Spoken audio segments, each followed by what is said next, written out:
Second item on individual with C5 on the consent agenda, to approve a grants agreement between Mesa County Government and the State of Colorado Department of Public Safety, Division of Homeland Security and Emergency Management in the amount of $52,000 for local emergency management support for calendar year 2015, and authorize the chair to sign.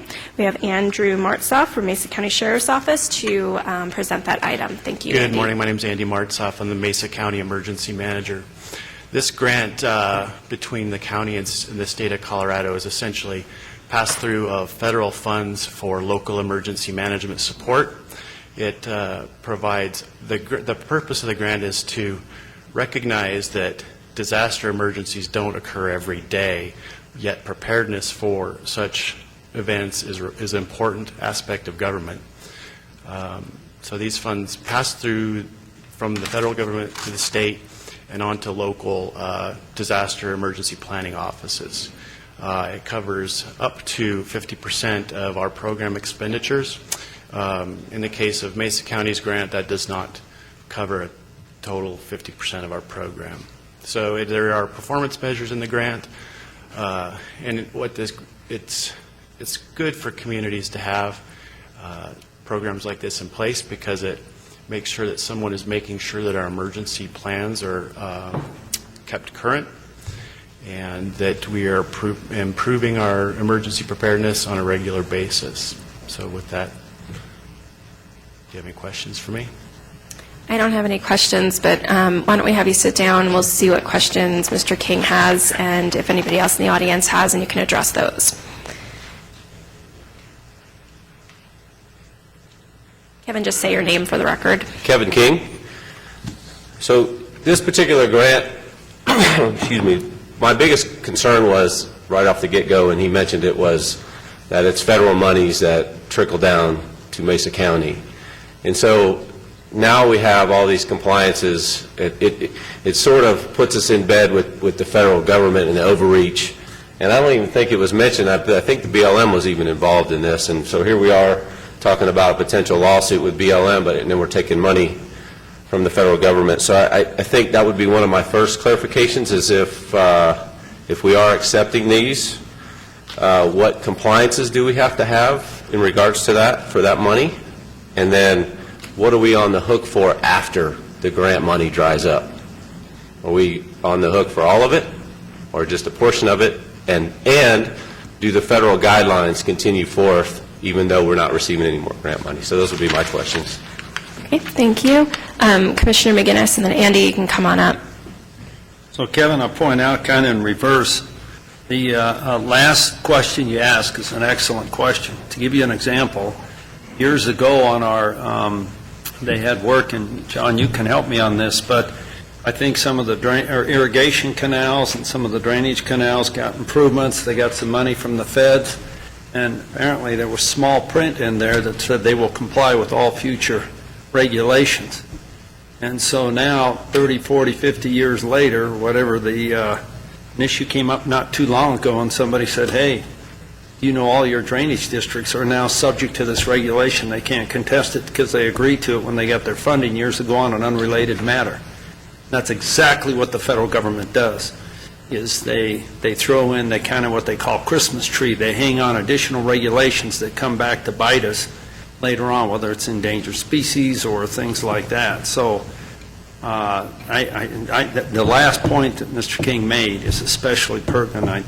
We need to be really careful about that. And then the second thing is, of course, we have to take federal money. We take it for our highways. We take it for a lot of different things, our aircraft tower and things out there. So the objection, as I understand it from Mr. King, is not the taking of the money, but what comes along with it, you know, what goes along with the free gift, so to speak. So maybe you could help, or Madam Chair, that was my comment. Thank you. Andy. So unless there's a term or condition that I'm not familiar with in the laundry list of grant agreement language that comes in all state agreements, I'm not aware of any lingering effects of this agreement. This is an annual contract that we enter into with the state. We've been doing it since well before my time as the emergency manager. There are grant requirements Like I said, we're required to have an emergency plan and that it be kept current.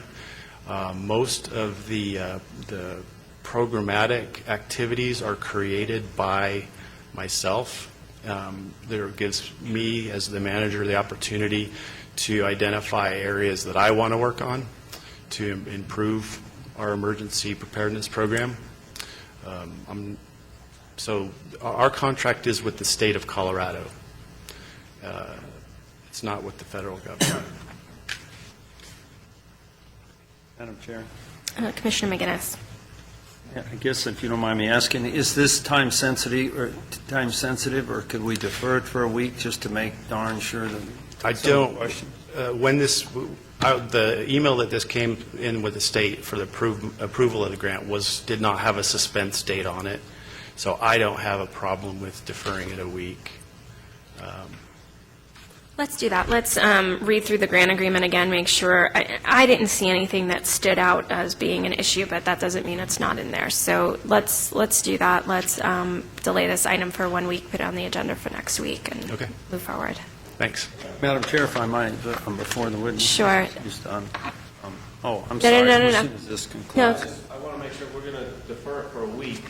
hold on. Excuse me. Kevin, talk in the microphone, please. Yeah. If we're going to defer it for a week, can we also get a state copy provided of the grant the state has with the federal government, and read that language as well? Sure. That'd be. I believe that would be a request you would have to make with the state. Sure, we'll work through that. Thank you, Kevin. County Attorney Coleman, if you can make sure we get a copy of that contract or that grant agreement between the state and the federal government, that would be helpful. Thank you. Commissioner McGinnis. Thank you, Madam Chair. On an unrelated matter, Andy, I just want to, and I think the board agrees with me, really commend you for, I thought it took a lot of guts for you to come over and express your opinion the other day. I think you spoke for a lot of people in regards to employee health care, and I just want to thank you for doing that. Thank you for that. Thank you, Andy. Is there anyone else in the audience that would like to comment on this item? Seeing none, I would entertain a motion to continue this item to the September 28th, is that right? 28th administrative hearing. I'd make a motion that we continue item C5 for a week. Okay. Is there a second? Second? All in favor of the motion, say aye. Aye. Motion passes. Thank you.